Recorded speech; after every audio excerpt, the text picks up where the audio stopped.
Welcome back, guys. This is day 2 of our trip to Sydney. And you know what that means? We are shooting episode 4 of our treatment series where we go all around Australia and connect with our clients and friends and speak all things allied health and business. Today, we've got the pleasure to speak to Jono. He's a very successful practitioner with 2 years experience. He's going to provide a lot of insight for those new grads that are looking to get a job and absolutely dominate their role within the clinic that they're aspiring to work for. I know you guys are going to get a lot of value out of this one, so let's dive into it. Hey. How are you? Likewise. Nice to see you. Good to see you. So this is a space. Yeah. Very good.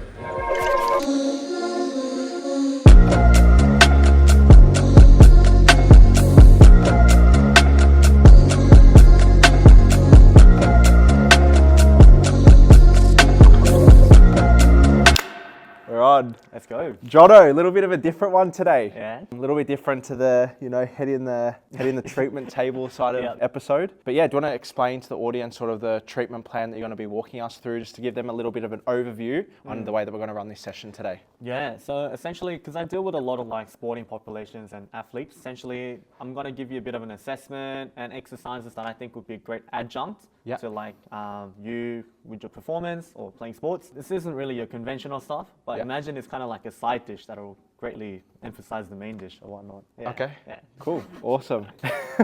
Love it. It's gotta be a bit of fun, right? It'll be different. Yeah. Yeah. You want to feel burns in different areas of the body you didn't even know you had. Yeah. Absolutely. And I'm going to do my best to ask questions, and Jono's going to do his best to put me through a little bit of pain.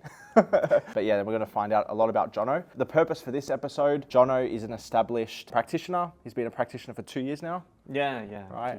So obviously he was successful at university. He's been working as a practitioner at Narrow Gate Physio, and he's going to share a lot of insights, especially for those that are still in university or have just come out of university, and provide a lot of value when it comes to being a successful practitioner working for a clinic. So yeah, maybe we can start off with your come up, man. Tell us a little bit about your story, where you've come from, what you've done to get to where you are today. Yeah, sure, I'd love to. Essentially, I think I've always loved sports. It was a big identity for me, big part of who I am. Yeah. And there was a point where I was signed a contract to play semi-professionally. Okay. And then I was training hard, trying to break it into the starting lineup. Yeah. And then I had an injury in my knee, which required surgery. And then essentially when I had to think about maybe a bit more realistically about my future. Football, obviously it is fun, but it wasn't that sustainable for me.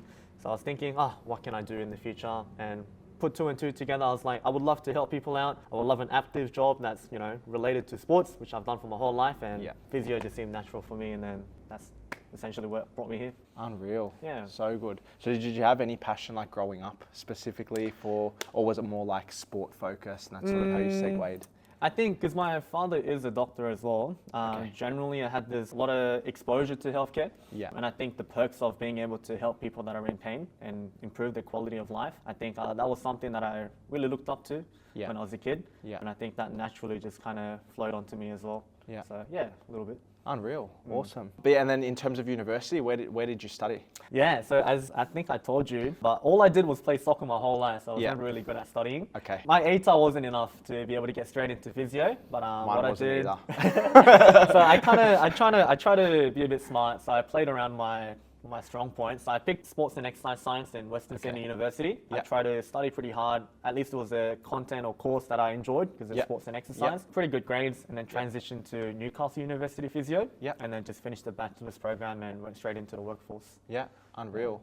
And how did you find sort of navigating from university to getting into the workforce? It was really different. I think what the difference for me was university, I think, is very much more hospital based. So they prep you up so that you'll be able to treat people in a hospital. Right. Whereas I had more intention to work privately with more of that sporting population. Right. And I think that differences in the course content is something that I wasn't expecting. That was a bit hard to navigate. And how is that different to being in a private clinical sort of environment to what you were expecting before? Yeah, I feel like in terms of how the uni preps you up for it, for example, all I remember from uni is the muscles and the anatomy and then some basic tests. Yeah. But in the real life, it's very different. People aren't so much textbook. There's so many factors that come in play, and there's so much paperwork as well that I wasn't really aware of. But I think over time you kind of sign up for courses and you do your own individual learning, and then you kind of get into the things, like groove of things. Yeah, like I initially went to university knowing that I didn't want to go to university, but I come from a European background. My parents like, oh, if you don't go to university, you're not living under this roof anymore. Anyway, I gave uni a crack, and I've always known that I wanted to be in business. So I went into marketing, knowing that marketing is an essential skill set to have to run a successful business, or I thought at the time, right? That was my thinking, and I'm in marketing now. But when I was actually at university, for the 6 weeks I was at university, there's a lot of theory-based stuff, but running a business, there's a lot of like interpersonal skills that you got to pick up as well. Like, there's the financials and things that you need to know. But I think one of the biggest things that university misses is the actual interpersonal skills that you need to have, building relationships. Like, no doubt you need to build 100%. relationships with your clients, right? I think that's so relatable. Yeah. It's like essentially you can be the most qualified, right, and have all this knowledge, but if you don't have the skills to be able to gain the trust of your patients, there's no point. And the effects of your treatment will probably be quite crap as well. I think this is a really cool topic. Like, I didn't plan to talk about this like right now, but in terms of filling that gap, like, you seem like a naturally sort of personable person. Like, you're very likable. It's easy to have a conversation with you. Thank you. For that person that is very textbook, sort of doesn't have a lot of interpersonal skills, if there was one bit of advice that you'd give them coming out of university that they need to be a successful clinician and actually build a relationship to retain the client, what would that be? I think there's a lot of, resources out there, especially on YouTube, right? Like individual accounts that kind of teach you communication skills. But for me, I think personally, just interacting with like real life people around you. So even like in a university setting, practice speaking to one of your like friends or colleagues. So we called it Prac Vivas, where you essentially mimic like an actual clinical session. So even practicing being the therapist and having a patient in like that communication, trying to make it natural even though it sounds cringe. I think it's definitely helpful. But even just like trying to just see other people that are doing really well in that area, trying to just take notes from why they're so different and trying to put that into practice whenever you have a go. That might be a good skill or practice. Nice. Love it. And then in terms of like specifically, what have your biggest challenges been transitioning from university and actually being a clinician working for a practice? I think for me personally, in a university, you're stuck in an environment where you have to learn, right? Otherwise you fail. You're like, I don't know, you're losing money in a sense, or you get smacked by your parents. I don't know. But for me, now that I'm out of that scenario, and I have to have my own self-drive for my own learning. And I think balancing work, 9 to 5, you're pretty tired. The last thing you want to do is open a lecture and watch an hour-long video of someone talking. But finding ways to make learning sustainable and continuous, and make it into a habit and a lifestyle, that was my biggest challenge. Okay. And then how did you overcome that? I think I signed up for courses that I was mainly interested in. I would talk to some of my colleagues that have mutual interests, maybe let's say it's football, and then I'll look for like a course content that's specifically relatable to soccer or football. Just trying to stay within my area of expertise and then kind of branching on from there. That's kind of what I did. And like just having the mindset of just continuously moving the needle. As long as you're moving forward, I think that's okay. And what's your usual clientele like? Well, in NarrowGate, we see like a mixture of aged care, workers' comp, a lot of privates as well. I would say maybe 30 each. Okay. A third each. But out of the private clienteles that we see, a lot of them are like your avid weekend sports warrior that enjoys like a footy with the lads, or they love playing Oztag or recreational tennis. And they have a few niggles or injuries and sore spots. Those are the people that I love dealing with. So I personally, anything with a ball, I think I'm decent at. And so I kind of know the demands of the sport and I can relate to them, and I enjoy seeing these people the most. So I would say I try to grow my client base so it's more targeted towards those people and those populations. Unreal. Thanks for sharing that, Jono. Really interesting, really insightful seeing into those things. Do you want to jump into the session? So how are you someone that works out regularly? I can tell that. I go to the gym. Used to do Muay Thai. Well, I still do Muay Thai, but not as consistent as I'd like to. But mainly I go to the gym. I like to be a bit of quite athletic, so I run, but mainly majority gym. So what would your gym schedule be like throughout the week? Pretty much push-pull legs. So like maybe 3-4 days a week, something like that? 2-3? Nah, I do push-pull, I break it up, but I'm working out 6 days a week. One rest day. Okay, that's like 6 more days. 5-6 days a week, rest day, Do you squat and deadlift pretty heavy? I don't deadlift, I squat. You squat, do you use a belt? No. Okay. No. Essentially, I think I want to show you an exercise that I give to a lot of my athletic population Yeah. for core stability. Okay. Essentially, you know how weightlifters have their own belts Yes. when they do heavy stuff Yes. to really protect their spine? Yes. Essentially, your body has an inbuilt belt. Okay. And I'm going to show you how to activate and strengthen Okay. that. Sounds good? All right, sounds good. Nervous, bro. That's the first time I've heard anything like that. You look so. nervous. So essentially, we'll take our gym balls here. So this is an exercise to train your transverse abdominis. Essentially, you're going to flatten your back, so your spine is flat. Yep. Legs up, and you're going to alternate like a bed bug. But you have to maintain your back flat. I can feel my core. It makes that look so easy. Now, let me get this. Struggle. Let me get this exercise down, Pat, first. So it was. Yeah. So Back flat. Yep. Yep. And then both legs and hands kind of wedging the ball in. Okay. Yeah. Good. And then keep And my it head flat. has to be on the floor. Yeah, just whatever's comfortable. And then Yep. you drop the alternate arm and the alternate leg. Good. And then back up. But keep it back flat. Oh no. All right. So Yes. coordination, Thomas. So boom. Good. And then switch. Oh, again, I did it. Yeah. Good. No, that was wrong. So I did that. Okay. Try just the legs then. So okay, 1, And then across the Two. ground, just hovering. Good. Keep your back flat. go boom. That's Yeah. 1. Good. And then switch. 2. Hovering. Back. Perfect. Ah, I did it again. Okay, good. The more you struggle, the longer you're in this Oh, position. no. Okay, cool. Good. All right. Take a break. Oh, really testing my core. But you here. felt it though? I don't know how, like, do old people usually do this? Like, hat off to old people if they're able to do this. This is Old people will probably do it without the ball. They'll do other stuff. But essentially, yeah, keep it back flat. And then you should feel it not in your abs, but kind of on the sides here. Yeah. Yeah. Okay, I'm getting the hang of it now. Mm. Oh. Okay. Yes. So question, what clinical skills did you learn in university and how are you applying those in your practice? Yeah, obviously they teach you everything you need to not kill someone. Yeah. No, they teach you all the basics for anatomy and assessing. And because we see a lot of like musculoskeletal people, essentially by knowing your anatomy and what works when, you're able to see what might be lacking in someone's movement. Yep. Or their daily life that might be contributing to their pain. And if you're able to pick that up with the assessments and create a treatment plan, I think that's essentially what I do every day. Yeah. Cool. I think I'm getting. You can take a break, bro. I think I'm getting used to. I got into a good little. Yeah, bit of a yeah, group. yeah. I just wanted to prove that you're I not can a- do it. Mainly anatomy focused. Yeah, I would say you just say that's like the clinical biggest skills. takeaway?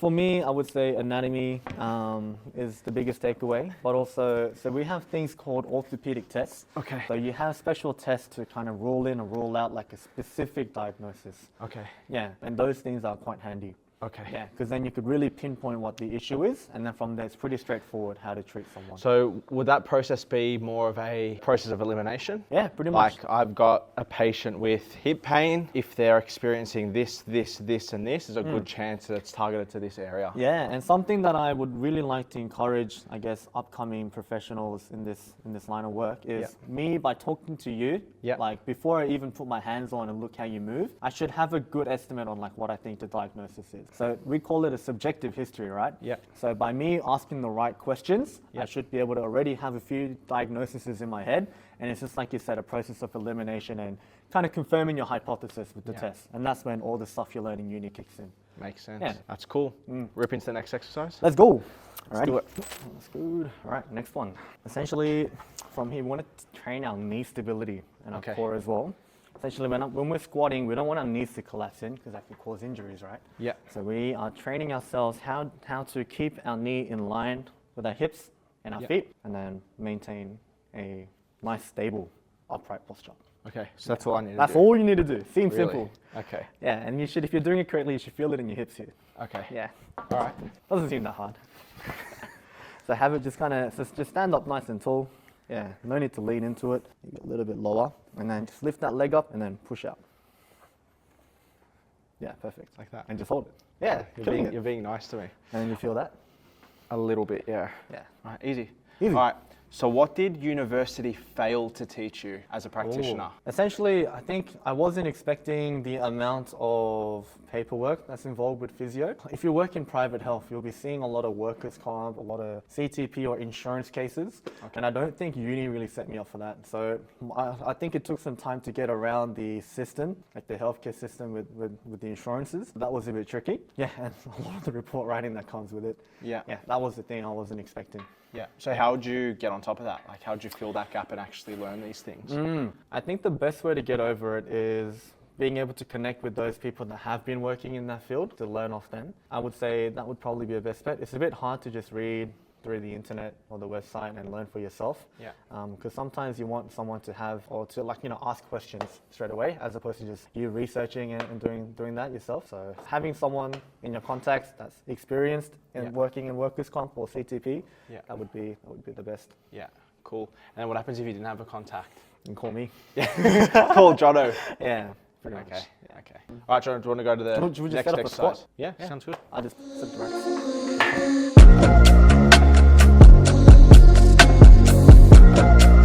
Cool. Next exercise, squats. So is there a reason, strategically, is a part of it to keep it light when you're working with people? How do you, is there? No, I just kept it light because I couldn't be stuffed to put the weights. Oh, okay. Do you want to make it cooler and add some more? Nah, that's all good. So I'm going to do my first squat and then you correct my form.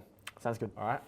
I wouldn't say that legs are my strongest point in terms of my technique, but I'm keen to hear your thoughts. I haven't warmed up either. That's all right, take it easy. Okay. I'm wearing runners on. So it doesn't really help. Okay. Cool.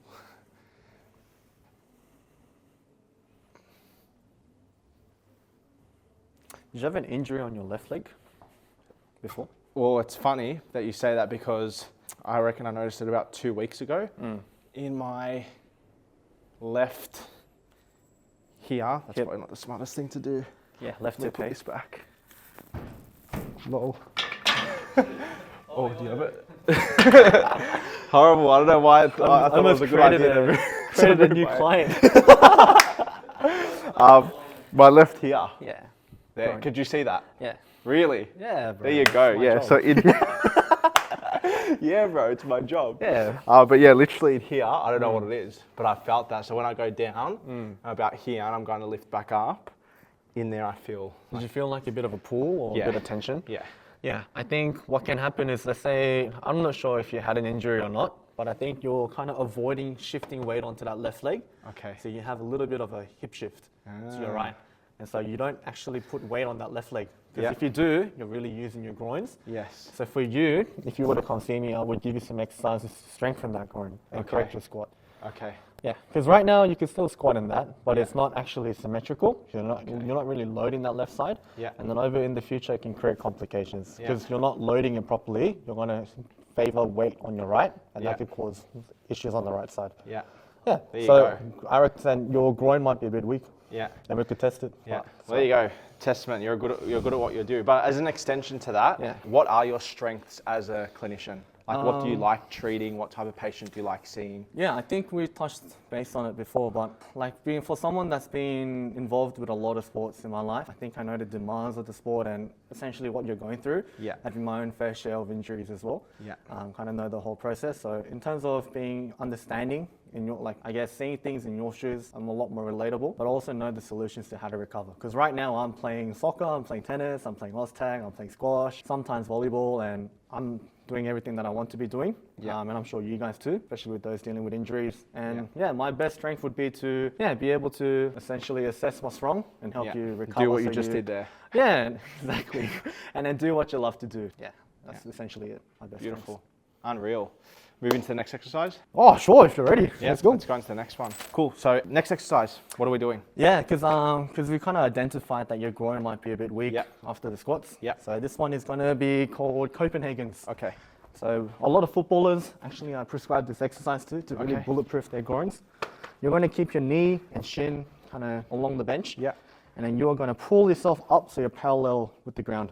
Okay. You're just going to hold it for as long as you can. Okay, perfect. Yeah. Let's rip into it. Question for you. How important has mentorship been in the early years of you I think that transitioning is from? so valuable. One of the biggest things I was looking for when I was looking for my first clinic and job was whether they offered mentorship or not. And would you pass on that as advice? Was that beneficial for you? Yeah, I think in terms of mentorship, that should be something that I advocate for every physios out there, prevent like any kind of burnouts, as well as ongoing clinical experience too and knowledge. Mentorship is big, and especially soft skills like communication and patient retention and whatnot. Those kind of stuff they don't teach you in uni, but you'll gain out of mentorship with more experienced clinicians. So yeah, I think it's something that is invaluable.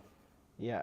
And then like, how do you go about finding your mentor? So if you didn't get the opportunity to get a job that had a mentor, how would you go about like engaging with a mentor that's outside of your network? So actually, the way I found Jason and done a bit of mentorship with other people was I DM'd a lot of people that had Instagram accounts that were physios, just to ask them questions that I might have had on the spot. Sometimes you won't get replies, but you do. I think the physio community is quite supporting of each other. So generally, we like to help each other out. So. Tiring, hey? Yeah, I did my best. Yeah, that's good. But yeah, I used to just reach out on Instagram and DM other physios. Yeah. Yeah. Cool. If I get an answer, I get an answer. If I don't, I don't. Yeah. Fair play. That's what it is. And obviously you were successful in your case, getting a job, getting mentoring through the business. Yes, that's correct. I think as well, nowadays a lot of clinics are actually offering mentorship, kind of marketing that as like, this is something that we can offer. Yeah. Because everyone's realizing how important it is nowadays. No, absolutely. Amazing. Rip into the next exercise? Sure. Okay, last exercise. Yeah, so we're going to do some hamstring bridges. Yeah. With a little bit of groin squeeze. Okay. So if you want to lie on your back and have your heels on the bench. Lie on my back. Your heels on the bench, knees and hip bent at 90 degrees. Maybe come in a little bit more, shuffle your bum forward. Good. Perfect. So heels here. I'm going to give you this ball and I want you to squeeze it maybe around 80% of your strength. Yeah. Yep. And then, do you know how to do a bridge? Yeah. Like that? Yeah. Okay. And all the way. Try to get your hips all the way up. So your knees, hips and shoulders are in line. Beautiful. Good. And then down. Just up and down. Just thrusting the air. Jason loves these ones. Jason loves the pelvic exercises. Yeah. Okay, cool. So Jono, yeah. So Jono, what are your goals moving forward over the next 6 to 12 months? I think my goals would be personally to kind of just really dive into my own area of expertise. Yeah. It's kind of weird as you're thrusting right at my face. Nah, I'm joking. But yeah, and ideally, like, just for me personally, I think I have an interest for knees. Having a lot of knee injuries myself. So maybe if I could be a little bit more specialized in that area. Yeah. Ideally growing my client base with ACLs or meniscus injuries or knee operations and getting more exposure to that. That would probably be my goal for the upcoming few years. Unreal. And if there was one tip that you'd give to a new graduate that's seeking a career opportunity, an opportunity to the level that you've got an opportunity to fulfill, what would that one tip be? I think obviously we're all in this to earn money and make bread for ourselves. But essentially, I think if you're caught up between a place that offers a better work-life balance and a supportive learning environment, as opposed to a place that might be a little bit more higher in pay but won't offer the same amount, I think it'll be much better and sustainable long-term for your career if you find a place that would be creating a comfortable environment for you that's really supporting you to learn and will be able to give you one-on-one experience. Yeah, to like really fast track that experience. Yeah, 100%.